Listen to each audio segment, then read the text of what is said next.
All right, guys, welcome. We are here with session number 1, and if you think back to a couple of weeks ago, I did a session on right versus wrong. Well, this series kind of plays off of that, so we're going to dive into a little bit deeper with this series. That series that I talked about, right versus wrong, we talked about standards and who sets our standards. When we live our life, who do we look to set those standards for our lives? And at the end of it, we came up with God. God's the one that we need to be looking to set those standards, okay? Which is great and right. Now, what about those standards? How do we get those commands from God? Right here, the Word. We're going to be talking about today, why is the Word so important? Okay, now before we dive into that, I want you to think about when you go to build something. Maybe you've never actually built something yourself, but when carpenters or craftsmen go to build something, they have to make sure that the measurements are so precise, because if they're off by even an eighth of an inch, the whole project could be off. And then you either have to start over, or it's going to look wonky and you're going to waste your time and you're going to have to go back, and all of that time is wasted. Same is true with our lives. Same is true with the Word of God. If we don't follow the correct instructions, if we don't follow our manual and make sure that all of the measurements in our life are in the right spot, when we get to the end of it, it may be off. Or we may realize that looking down the road, we wasted 6 years of our life, 10 years of our life, because we were doing things by the wrong measurement. Okay, now I know you're gonna ask me, Sam, why the Bible? Why is it so important? We've all had that question. And Sam, can I even really believe what's in the Bible? Yes, you can. Okay, and that's what we're gonna talk about. Why is the Bible so important? Can I really believe it? Is it true? Yes. Now we're going to get into the heart of that question. Okay. Now, whoever you are, whatever age you are, we're all searching for something real, something meaningful, something true. That can come in the Bible. Okay. Especially right now in the world, things are a little bit crazy. Things are a little bit hectic. Everyone's throwing their opinion out there. Everyone thinks that their opinion is the right opinion. What do we do when that happens? Where do we really look to? Here. The Word of God. The Word of God is the only word, the only book. Did you know that the Bible is actually the best-selling book ever of all time? More copies of the Bible have been sold than any other book in the whole entire world. Mind-blowing, right? But the flip side of that statistic is it's actually one of the least read books. Okay, so and with teenagers, I get it, we get it. Okay, probably this book may sit on your shelf and not be open as much as some other books. Guilty, okay, that's happened to me too when I was your guys' age. All right, but I've come to learn that this is true and we need this. Okay, now there's a bunch of different places that we can look to find our standards besides the Bible. You know, people talk about science, okay, but here's the problem with that. Science changes.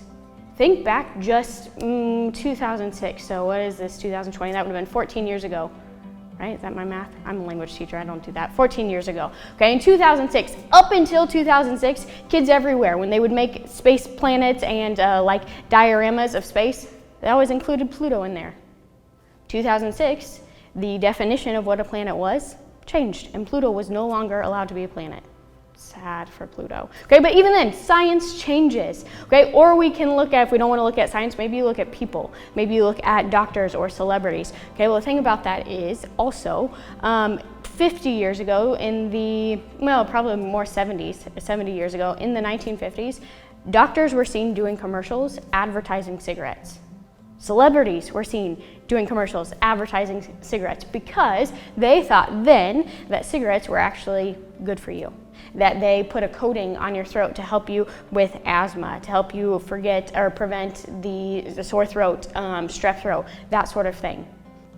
They even said it helps pregnant mothers, or just mothers in general, release stress. What?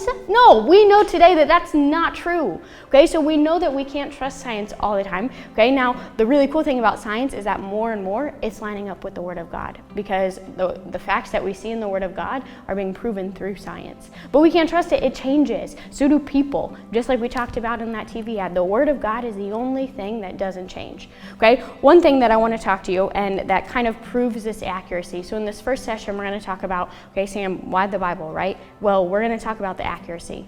Okay, there is no other book on the face of this planet that is more accurate than the Bible.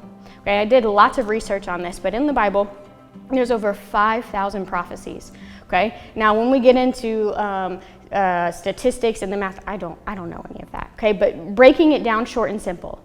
All right, it is really, really hard to prove a statistic or to prove a prophecy like 1 out of 100. Once you get over 100, it becomes impossible. Scientists actually classify that as impossible. Okay, in the Bible, like I said, there've been over 5,000 prophecies. Over 2,500 of them have already, the ones that have been tied to historical events, have already come to pass. That's in that realm of impossible. Okay, that's because this is the only book that does it. Every historical event that has been talked about in the Bible has been proven true and has come to pass. That's impossible according to science, but with God, it is possible. Okay, so just that alone proves that the Word of God is where we need to be looking, because it outlasts any other book, it outlasts any other method, any other new age thing that you want to talk about, any other person. It outlasts it. It over-trumps it. Okay, that's just one aspect of it. Okay, but we're going to dive a little bit into it a little bit more with our second session, and we're going to talk about, all right, so we've got this, the Bible's accurate and all of that. Okay, but what now? All right, the Bible's going to be complete, and that's the second part that we're going to talk to. Okay, so we've talked about how it's so accurate. All right, but how does this pertain to my life? What's good for it with me? That's going to come in session 2. See you then.